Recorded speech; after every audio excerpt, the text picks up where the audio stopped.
To borrow the words of Jason Silva yesterday, we are living in the exponential age, in which technology is changing our world, and for that matter, changing the rules of the game, in most cases faster than our ability to even comprehend the consequences. No doubt the digital age has sparked unprecedented advancements in science, in medicine, communication, transportation, and information, and virtually every aspect of the way we live our lives, and for that matter, how we escape it. Recently, we've seen real-world counterexamples of what was once a more utopian vision of technology. And we've seen that in the form of everything from fake news to wide-scale hacking. And it begs the question, how do we move forward together and ensure that we build a world in which technology empowers, rather than hinders, a better future for everyone, and that the connections that we have through technology with each other is used to move humanity forward. So joining me are some amazing individuals who bring their diverse perspectives to the issue, but who are equally dedicated to building a future in which technology works for us and not against us. So please join me in welcoming, first of all, CEO of Vodafone Romania, Murielle Lorilloux. Hello, everybody. Seated next to her, Duncan Wolfe, who is a creative and digital strategist in the Obama administration back in the USA.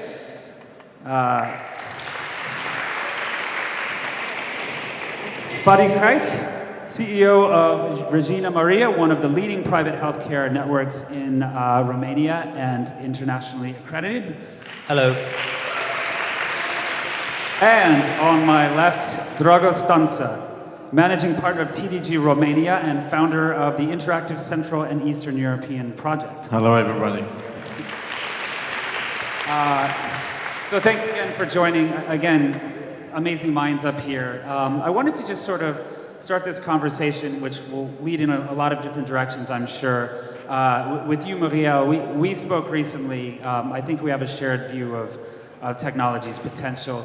Could you tell me a little bit about, as the world becomes more and more connected, what is Vodafone's philosophy on that connection and what it can bring to the world, and how we've recently seen Apple put some things in our phones recently that looks at how much time we're spending online, helps us take control of and take part in our digital lives and use it responsibly. How is Vodafone moving forward with that as we become more and more connected? Well, great questions. First, of course, you're right. I mean, technology is for us super important, and we are very optimistic about it. So when we approach the future, we are really optimistic, and we're thinking that the future is going to bring much more and empower, the whole mankind and the whole world.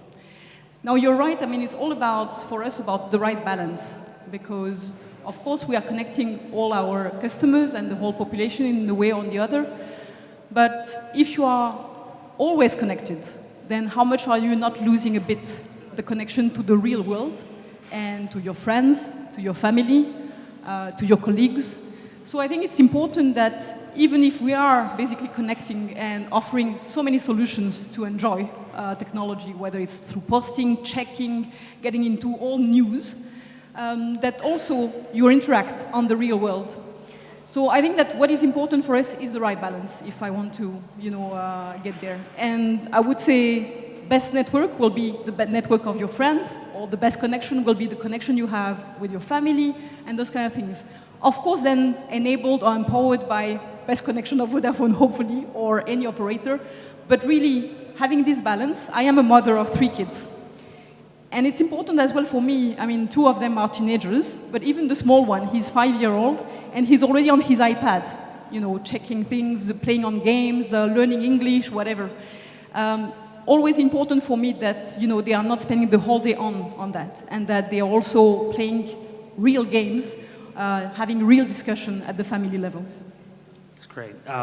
Speaking of playing games, but perhaps games with consequences, this question is for you, Duncan. So recently in the American election, we've seen a few disturbing things in terms of fake news sites being directed in delivering false information that potentially influence the election.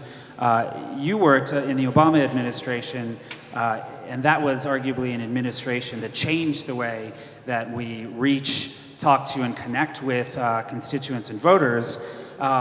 What's different now from then, and how do we move forward out of where we've gotten to? That's a really tough question. You know, I think, I mean, when I was working in government, everything seemed way more simple, especially when, you know, we were trying to elect Barack Obama in 2007, 2008. Facebook, all of these things were new. Everybody, I think, was really trusting of these sort of new technologies that were out.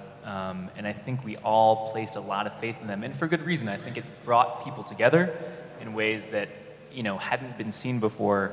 But at the same time, you know, fake news, this was something that, you know, didn't come across our desk. Like that word, I don't think I heard that word until 2016, you know? So I think we are all still racing to sort of figure out even what this means, right?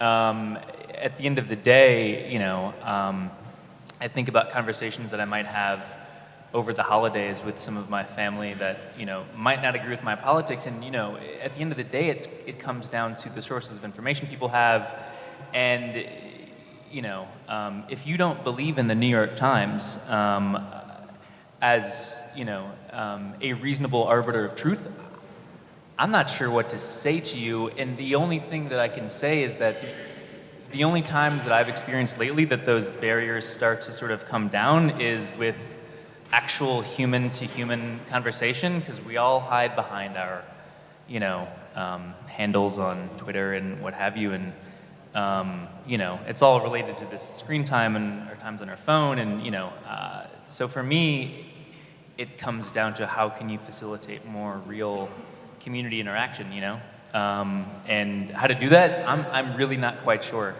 you know, because there's even Apple, you know, having this, you know, ability on our phones to track our screen time, you know, it feels still a little bit like, I think I said it to you earlier, it's like a can of soda telling you that it's bad and don't drink it. So I'm not quite sure where we're at. And in some ways, it's going to be leadership in technology companies that's going to have to make some sort of hard decisions, I think. I'm not sure, and maybe you guys discuss this all of the time right now, but, you know, so that's my non-answer. No, but it's a tricky question. I mean, just like, you know, there are horrifying ads on packs of cigarettes, but we still smoke them. We know the consequences, and, you know, I think in the beginning of the information age, empowered by the internet, the thought was, this is fantastic. The democratization of information will be nothing but good for humanity, because now it can't be controlled in the hands of the few. And the more information we have, the more we know, the more we are empowered to make decisions that affect our future and for the better. Of course, that depends on our ability to evaluate that information as being right or wrong. And that ability perhaps has not evolved along with the democratization of this information. Dragoș, you had something to say about that? Yeah, it's something that is complementary with what you're saying. I'm also running a pretty important digital marketing agency. We are working a lot with data. We are working closely with Facebook and so forth. And what I saw in the last few years is the following thing. We live under the impression that everything that we are seeing now, internet, the digital and technology is changing a lot of things. But basically, the thing that was changed was the speed. Nothing new here. You said about fake news being something new. It's not new. I think the first fake news was when the caveman came back to the cave and just added a little bit about his hunting experience, you know. So actually, fake news is just a new fancy name for lies. It's in the human nature for us to believe in stories, to develop stories, to over-exaggerate. And what Facebook did with this utopia that a better world is a connected world, I think is wrong, because in an isolated village, there is only one crazy guy. When the village is global, you know, It's like all the crazy guys are coming together and they can, and they can impose a trend, or they can make a president or something. Anyway, so in my humble opinion, this is the downside of technology, and I'm a technological.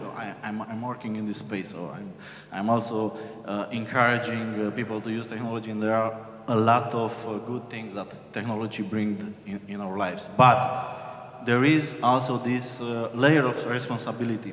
And another thing that is very important to be said is that despite the nice PR and the good, PR guys that are working for the big tech giants, actually the main responsibles for the fact that fake news is so big are the tech giants. Why? Because they are also creating tools for the fake news to be financed. Because all that matters now is the quantity, it's not the quality. Because with the democratization of the access to the audiences also came the democratization of the clients directly to the public through automated system, to programmatic advertising, and so on and so forth. And what really matters in programmatic advertising is the quantity. How many impressions, how many clicks, how many people saw the ad, how many people resaw the ad, the retargeting, and so on and so forth. And because there is no human layer between this arbitrage, is only algorithms, if only quantity matters, then if you're able to attract attention, you are also able to attract money. And the tools that are used by those guys to finance those operations are developed also by Google with Google Display Network, by Facebook with the Facebook Exchange Audience Network, and so on and so forth. So if we are about to talk without hypocrisy about what's wrong, we need also to point to the tech giants and said, okay, guys, you need to be responsible for what you're doing. Not only money are important, also the social responsibility. When you're that big, the social responsibility matters. So then how do we incentivize them to do that, though? Because, I don't see any financial, there's no reason for them to really change unless people start leaving, right? So what's the... When I was a journalist and I was to publish a news, I was having an entire team saying, oh, this news is not right, you need to take another phone call, you need to do that. So it was the newsroom, the human layer, the qualitative arbitrage, Now, if I want to say something like, I don't know, this guy says something crazy to me on the hallway, I can make a news, and I will be suddenly quoted by everybody. Oh, a big scandal at Unfinished. This guy said something. Nobody can check this. So, in my opinion, what we can do is talk about that. And in the same way, I know at the beginning of when the car was invented, there was no rules for how to drive a car and so on and so forth. Now we are in a very early stage of digital and tech communication, and we don't have yet all the rules, but we can say, okay, this is wrong, we have to find a solution. I know if that solution can be a legal one, I don't think this is doable, but still we need to also do some pressures to the big guys and ask them for the money that they are taking in exchange of our data, taking in exchange of our attention, to pay something, to give something back to the society. Because what happens now in the US and everywhere in the world is the following thing. Every euro that is entering into the advertising space, from every euro, 80 cents are split between Facebook and Google, and only 20 cents are going to the, let's say, classical media. So when you're seeing shitty news, have this in mind. Only 20 cents are split by all the players, starting from CNN, New York Times, and blah, blah, blah, and 40 are going to the big guys. In exchange of this, they have to also invest in responsibility. So this does bring up a good question. So who would ultimately be accountable in a world that is increasingly global, where news can come from anywhere on any scale, and it doesn't necessarily even have to be true?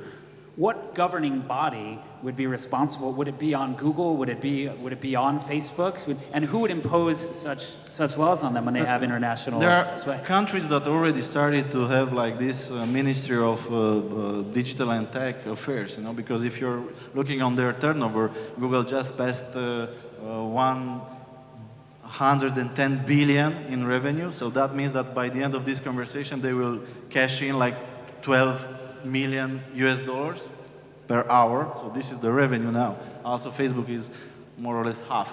Okay? When you're that big, when you have the revenue bigger than the GDP of most of the countries out of US, you have also a responsibility, and you have to deal with countries like you are a country. So in a digital era, the borders are not relevant anymore.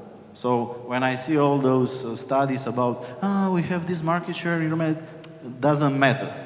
From a digital perspective, really doesn't matter, because it's not about the market share you're having in a tiny country that doesn't really matter in a bigger game.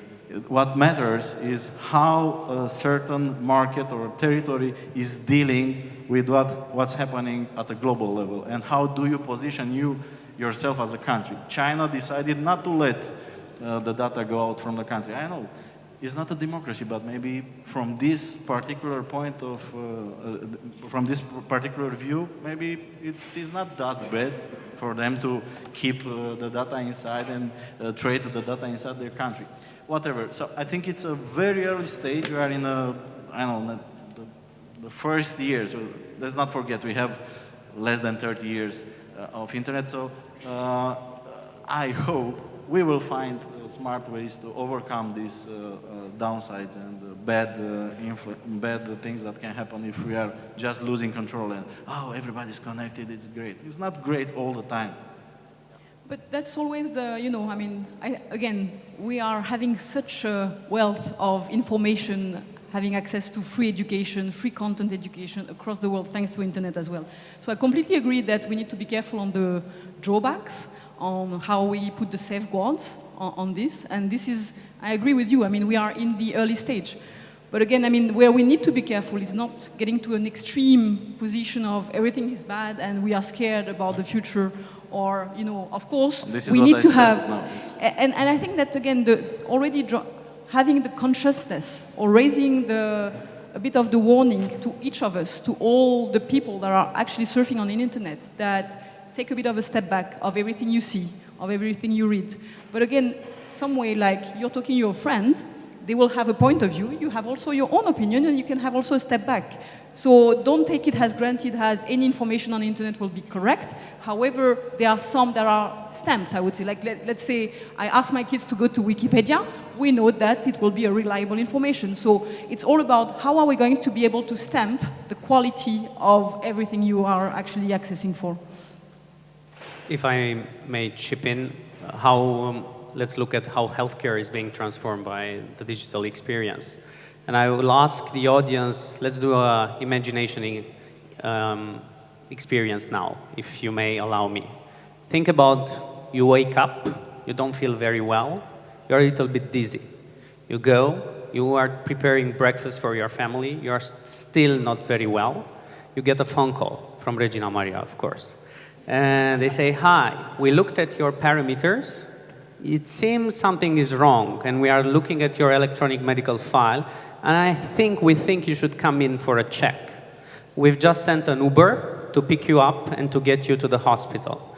You get into the Uber, you go to the hospital. Someone is taking care of you there. They found out that something really was not well with you. They give you medication, let's say, at best. They treat you, and everything on your way back home. You have a pharmacy chain that already gives you the drugs that were sent by the hospital, and then you come home. And that's prevention. So this is, and what I've just said to you, the technology exists, is already here. How do we connect the dots? That's our vision for the future. And that's prevention from our perspective on how the future will look like at least for the Romanian population that we are taking care of. And this is what we are working on. The second layer, think about healthcare like 50 years ago. Doctors were operating on patients to save their lives. Nowadays, they are operating on patients to improve their lives. The future, apparently, according to surgeons, will be to upgrade your life. So it's not going anymore to be replace or improving life, it's going to upgrade it. What does it mean? We are going to use all the 3D printing is being now researched in the US and in other countries to look at how can we influence that to create a better life, better future, and prolong life. And that's the second layer of how can we do it. Also about the second layer, which we imagine you have a robot in your operating theater that enhances the performance of the surgeon, which we already have in Regina Maria. And that enables doctors with robots to do surgeries that until recently they were impossible to perform or too risky. And this is what we are doing. And the third layer, which is the final one, and it's, let's say, the most obvious one in the room, but let me just explain it how we are using it in Regina Maria. Collaborative working. Doctors are, let's say, great doctors are scarce. They are a scarce resource everywhere in the world, including in Romania. So you have a great doctor who is doing something amazing in Bucharest, and he needs a doctor who is an expert somewhere in Cluj, and maybe another one who is very good in Timișoara. What they are doing right now at Regina, they are collaborative working through internet, through technology, either in the operating room or either after intervention. They are talking in the tumor boards or in the oncological cases without the necessary presence in the room of those doctors. So from our perspective, and I haven't touched on what Apple did recently with the ECG, with the Apple technology. From our perspective, technology is amazing. Of course, if we are looking at Dr. Google, how we call it internally, where everything you search, you know you are going to have cancer and you'll die soon, that's the challenge that we face. How can we bring education? How can we bring information which is valid, which is research? But I think I go back to your New York Times reference where we are striving to say we are bringing information which is validated somehow by a governing body. I'm not that familiar with Romanian healthcare, but can I just ask a question? Like, you know, Better.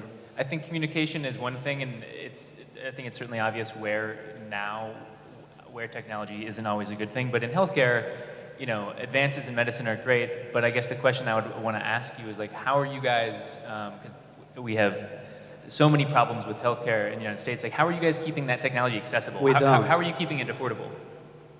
How can everybody have it?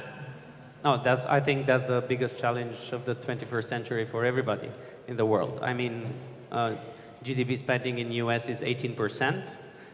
Here in Romania is 5%. European Union spending is 8% of GDP. I will not go into details, but I think it's a challenge for everybody, how to get affordable care. We are still affordable in Romania in comparison to other countries. If we looked at Romania, unfortunately, we rank the lowest in terms of healthcare consumption and healthcare quality in the European Union, but it's still affordable in terms of money. And if I can add, he has the chance to have very affordable, very good connectivity. And this is across Romania. Yeah? So it's not only Vodafone, it's Vodafone, of course, but it's across Romania. We have this opportunity that we can really be proud about the quality of the network in terms of connectivity here, in terms of speed. And then, again, to be optimistic about the future, 5G, that will give you actually better latency, will give and will enable even a better telemedicine or even better healthcare support, whether it's going to be remote support or whether it's going to be through the sensors and the Internet of Things. So for all that, we are already moving ahead on the next generation technology, continuing to try to help that. I wondered too, that it seems like the common theme behind progress in all of our areas is the free flow of quality, accurate information. None of the doctors can make a diagnosis if that app was wrong, and it said you had a common cold and actually you had cancer or whatever. And what I wonder is, so if you follow the money, it makes sense for you to have an app like that because that would send a lot of people to your network because wow, this is an amazing new technology. This hospital network cares about me and they have the technological ability to diagnose me and prevent problems before they get out of control. That's fantastic. And there's a financial incentive for your company to invest in that. On the other hand, if Murielle woke up in the morning, was reading the news, and something popped up on her phone and said, Murielle, I noticed you're reading an article that's total bullshit. Everything in it is wrong, it's full of lies, it's skewed toward this political party, and you might want to check that. How would we develop an economic incentive for something like that to happen, where there's quality information and something controlling it, when there isn't a direct economic incentive like that? Just truth in general. So, if I can comment not on political but on the healthcare part, I don't believe in a free arbiter or in someone to say to Murielle that the article is total bullshit, because then you have to question yourself who has the authority to do that. So it's sometimes it's obvious that it's a bullshit. So I think we need to say the things very clearly. This is bullshit. Why we are so politically correct? And I will try to get it myself, by the way. Yeah, that relies. So we all know that we live in our own bubble. So maybe in our bubble is bullshit, but maybe in others people's bubble it's not bullshit. It's probably for them is reality. So I think it goes back to basics, which is education. And from my perspective, from our perspective, we invest heavily in education and heavily into creating critical thinking and starting from children and develop their critical thinking. I think we will be cured from that. And what's happening now, the issue what's happening also in Romania, is that we are easily being manipulated by good and bad parts, just because, for instance, I was born and raised in Romania, so Romanian school didn't teach critical thinking. So you were just taught to learn something by heart and then to repeat it by heart and so on. So by changing that perspective in education, creating critical thinking, I think we will be create a lot of solutions of people knowing that that's bullshit. Yeah, I really agree with you on that part. I really agree with you, but there is another problem here. In order for our education, for the education systems in all the countries in the world, I'm talking about Romania because unfortunately I'm here too. You just said there are no borders. Come on. Yeah, I'm trying to be entertaining also for doing this. So, the thing is the following. There is no political motivation for any government to increase the critical spirit of the citizens, because then, when the elections will come, it will be very difficult for them to, promise the moon and the sky and that everything will be okay, because smart people usually are the ones that are putting more and more questions, but this is maybe not possible, and so on and so forth. So I think this is one of the main issues of our societies today, that governments are not really motivated to have very smart citizens, very educated. For example, in media, okay? How to verify a news, how to be educated not to be fooled. Are they really interested in that? I'm wondering. Because one of the confusions I think we are doing is putting internet in the same line with TV, outdoor radio, but internet is not media, it's a medium. We are doing a lot of stuff. We are buying things, we are finding sex partners, whatever. We are not just reading the news and getting our news out of the internet. And my comment regarding the bad things that can happen if everybody is connected was referring strictly to the media part. Using the internet to get the news and to be informed. I completely agree that on many other levels, and health is one of those levels, the impact of technology and connectivity is great, because we can build big databases of information about different sicknesses and illness and whatever, and it is great. My comments are referring only to the media part, and yes, I agree with you, we need people to be educated. I don't think this can be done only in schools. I think we need, as a society, to encourage young people and to do a lot of events like this and so on and so forth, to learn them how not to be fooled. I will also say, just as an American living in the era of Trump, that while it is healthy to question the idea of a central agency or entity that gets to decide, what is factual and what is not factual, of course there are perspectives. It is also a very dangerous proposition to follow that through, to say that, in fact, there is no objective truth, because then it basically eradicates the validity of news and the principles of journalism as we know it. You might say, did you or did you not murder this person secretly on Thursday? And a dictator might respond, it depends on your point of view. If you're American, you're probably going to say I murdered. But if you're Romanian, you might say, I was doing something kind of gentle to a dissident. There has to be some sort of institution for truth, I would argue. And it is very interesting, as we become more global, as information flows more freely, I think this is going to be something that we grapple with in the future, is what we were talking about earlier, who does get to decide, but it still means that it exists. So there is a truth, and there is an objective truth that we can evaluate, I think. I mean, again, we were saying breaking the borders and having access to information across the world. Let's take any of the news or any of the education, like in the past. We were having also a single view, which was what was the education program of that time, of that period, or whatever the politics wanted to say. Yeah. Now you can, again, you need to be careful, but you can access to all different point of views, again, through the internet. So let's take any of the latest news in the States. I have ability to see the same from a French perspective, from a Romanian perspective, from any other countries. And then I will have like a balanced view by just having different informations, different sources of information. And that's the beauty of, again, internet, my view. Because before you were having one and only one. Now, suddenly you can have various sources and then make your own judgment out of it.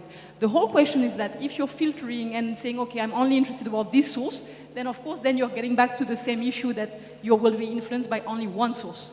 But otherwise, this is up to you to look at different angles of views or opinions. And I think that is where it seems like we have the illusion of choice, and confirmation bias becomes so real, and then at what point can you incentivize, my uncle in Pennsylvania to not only watch Fox News? You know what I mean? And I don't know the answer, because he has the choice. Does he use it? No. But that also goes back to education, and it's all sort of related, and so it's not. I don't think it's as simple as just having the choices. There has to be incentives to use those choices, I think. Well, just so to steer the conversation a bit about another aspect of connectivity. So right now we're kind of talking about how it affects the individual and what we see in the world, and either the choices or the lack of choices that we have to do that and to form opinions, and or to get medical help and improve our situation. But let's talk for a moment about the ability for all this connection to bring us large amounts of data that can give us insights into helping push the world forward. For instance, and going back to health, now one of the biggest things that doctors struggle with is having enough data to understand certain conditions and make accurate diagnoses or understand how things affect people. And now, with a phone in our pocket or other connected devices and the Internet of Things, we have more access to that kind of thing than ever. So in a more positive note, can you tell me a few of the things a few recent changes you've seen empowered by this shift that have made people lead better lives? For sure, data will enhance doctors' ability to predict and to give the right diagnostic. We already have it in some areas. For instance, the easiest one for everybody in the room is laboratory business, which is completely automated, nowadays in 90% of it. So you have already computers, artificial intelligence, and everything that can tell a lot of stuff. But the future, and I'm talking about the near future, is enhancing doctors' capabilities of predicting or putting the right diagnostic. And I think many are familiar with Watson, developed by IBM, which is they have been doing a lot of stuff for the last 3 years heavily. Now we are seeing that China is hardly investing in artificial intelligence, and it's just been proven that the computer which has been equipped with the artificial intelligence has beaten 15 doctors on predicting tumor brains. So 2 times, 2-0 for the computer. So, even us as Romania, let's say, or Regina Maria, which is at a very small scale on this arena, we are working both with Harvard and with we are part of another project to be able to predict on the diagnostic imaging part in the near future, and I hope in the next 3 years to come, we'll be able to give doctors the predictability of choosing the right diagnostic. So we are already at the forefront on many areas where artificial intelligence is being involved, of doing some categories of predictions of possible diagnostic. And I see the future of being able to spot on, let's say, real diagnostic and also real treatment surgeries. Also, there are databases right now who are gathering all the information available from UK, US, Germany, France, Italy on some projects on what doctors have done on some surgeries, and again giving the information to doctors in other countries who are confronting themselves with that situation, and giving them the data or the information of what other doctors in the world have done in that given situation. So it's think about airplanes, how pilots used to pilot the plane, and how an Airbus A380 now is being piloted, or almost automatically. So it's the same thing with healthcare right now. How it would be if in this system of information it will be also people that have nothing to do with medicine and just insert information there. How it would be to have fake news, fake information in a system like that. Because this is my problem as a former journalist. Now everybody's a journalist. No, journalism is it's a deontological thing that needs to be done by the book. Now everybody is a source of information. So in medicine, this would be a complete disaster. Now our brains are polluted because everybody thinks it's a journalist. No, journalism is a profession that needs a lot of attention and needs to be done by the book. And this democratization of journalism, I think it's a big issue at the global level that needs to be addressed at some point. On healthcare, I don't think we have that problem, to be honest. I'm not a doctor, so I'm a banker by profession. But to be a good doctor, it takes a lifetime. So doctors really study almost all their lifetime. So I think they can easily spot fake doctors if there are any. And also research, the barriers of entrance in healthcare are pretty high. So it's really, it's technology in healthcare. You cannot be as in technology of internet technology where you are on a best effort basis. In healthcare, you really have to have the accuracy of 99.9% or 100%. And you have to strive for that on whatever we do. So it's not on a best effort technology. So that's why the learning curve and the technology will be influenced by trials and then super trials and so on until you are able to do it on patients, on real patients.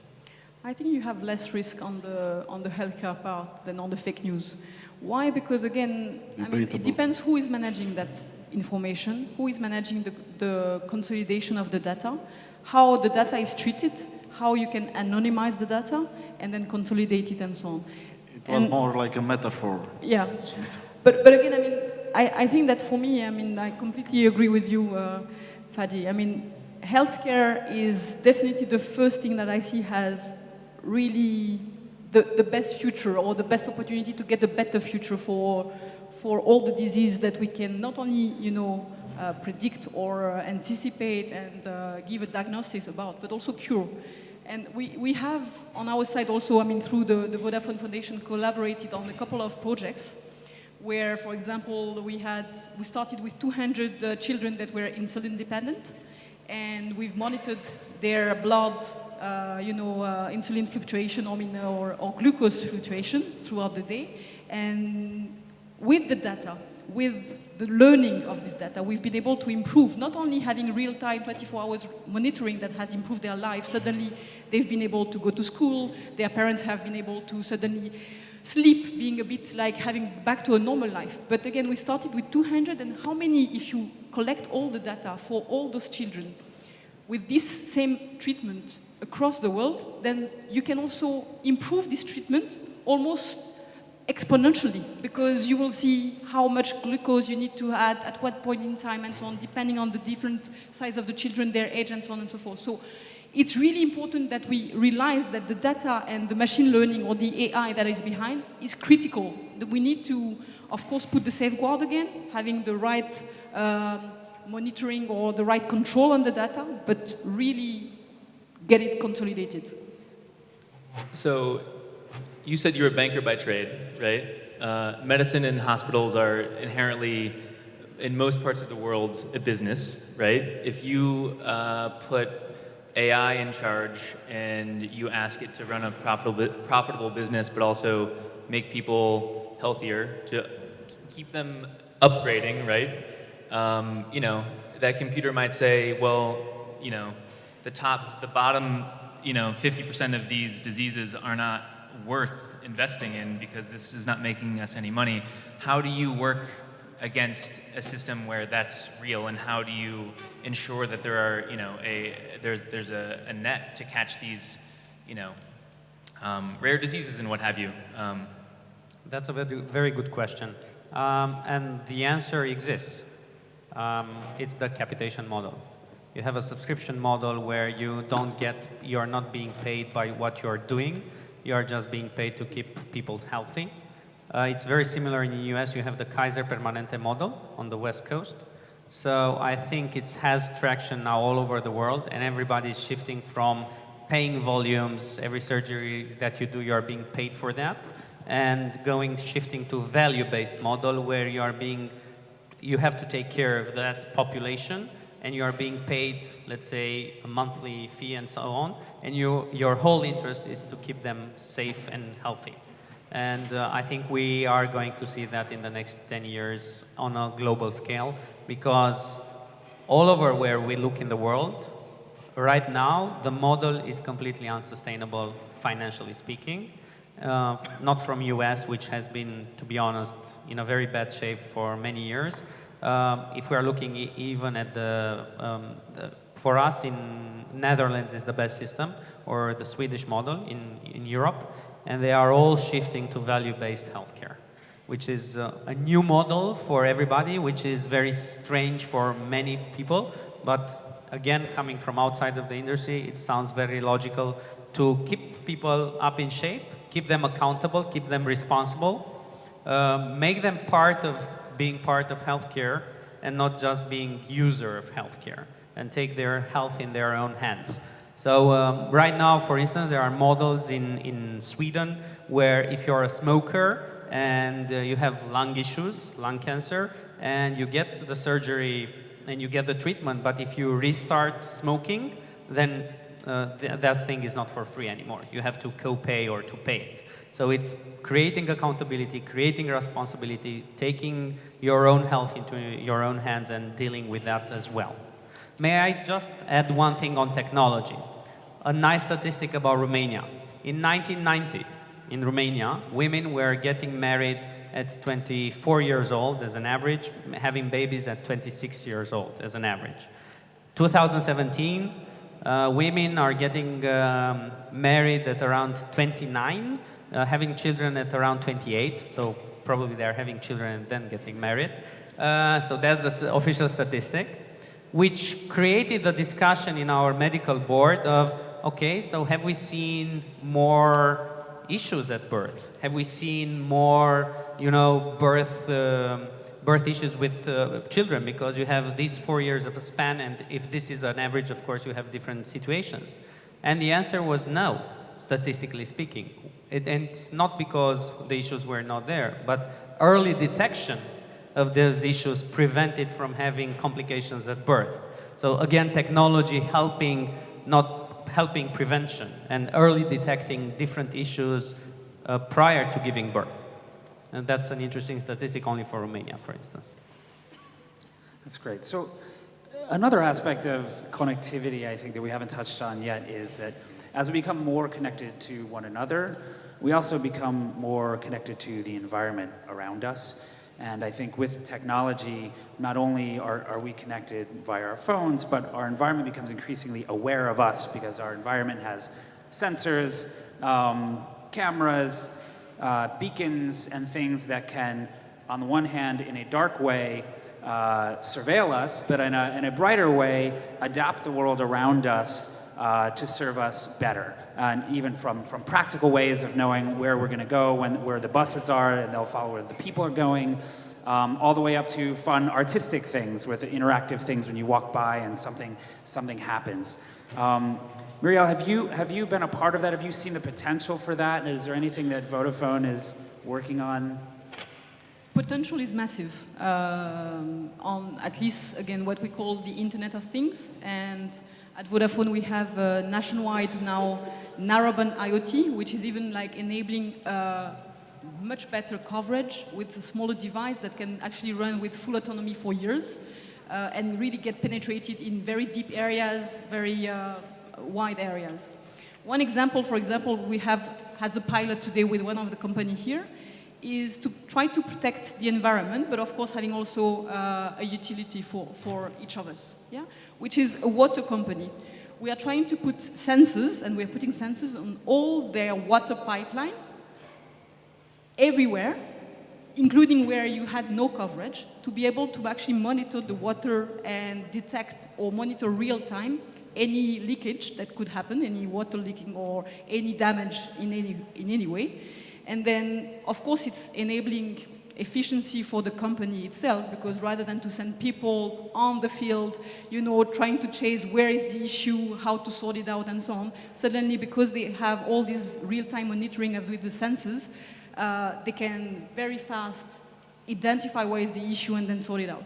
But also, again, it's like enabling, even for the building point of view, up to the home, down to the home, saying, okay, what is your consumption? Why suddenly what happened? And so on. So it's really enabling a real-time monitoring, a real-time control, and a real-time efficiency, almost, on managing this kind of very scarce resource. It's a scarce resource because it's water. So at the end of the day, I mean, when we've talked with this customer, we realize that it's not the consumption of each of us that is damaging most the water, yeah, rareness. It's actually those kind of leakage. So as soon as you can actually monitor that and sort this one out, then you're in some way protecting a better planet. Now, of course, sensors, data, again, it's how you manage that. Coming back to the willingness, is me as a family, do I want to have a monitoring of my water consumption? If I find out that there is a full benefit for me on my optimization of my billing as well, of my own understanding on what I'm doing and using and so on, of course I will have. Do I need to give my consent? I would suggest. And it's all about then, you know, how again you're driving the awareness and the proactivity in some way of saying, yes, I agree that you can take my data because I know it's like going to be for the best of not only this company efficiency, but also for my own bill. I want to thank all of our speakers. I want to thank you guys for being such a great, attentive audience and for taking this wild journey with us when it went to so many different places. And I hope you see that that is in the spirit of the festival, bringing so many great perspectives together with so many points of view. So thank you so much, and we'll see you around. Thank you. Thank you.